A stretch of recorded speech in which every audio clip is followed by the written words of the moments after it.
Ayan na mga idol. Kumukulo-kulo na. Ito na guys, magsinigang tayo. Ayan.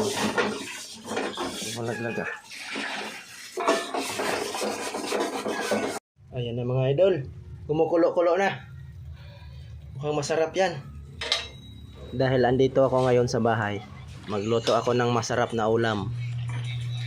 Pakainin ko sila ng masarap na ulam para busog. Dahil minsan ko lang sila makakasama, lagi ako nasa trabaho, malalayo. Kain na tayo, kain na. Yan oh. Yan, yummy mga idol, yummy yummy oh. Sausa natin yan sa bagoong. Yan.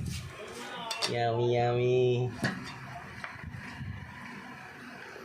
Kain na tayo, kain na. Salamat sa grasya.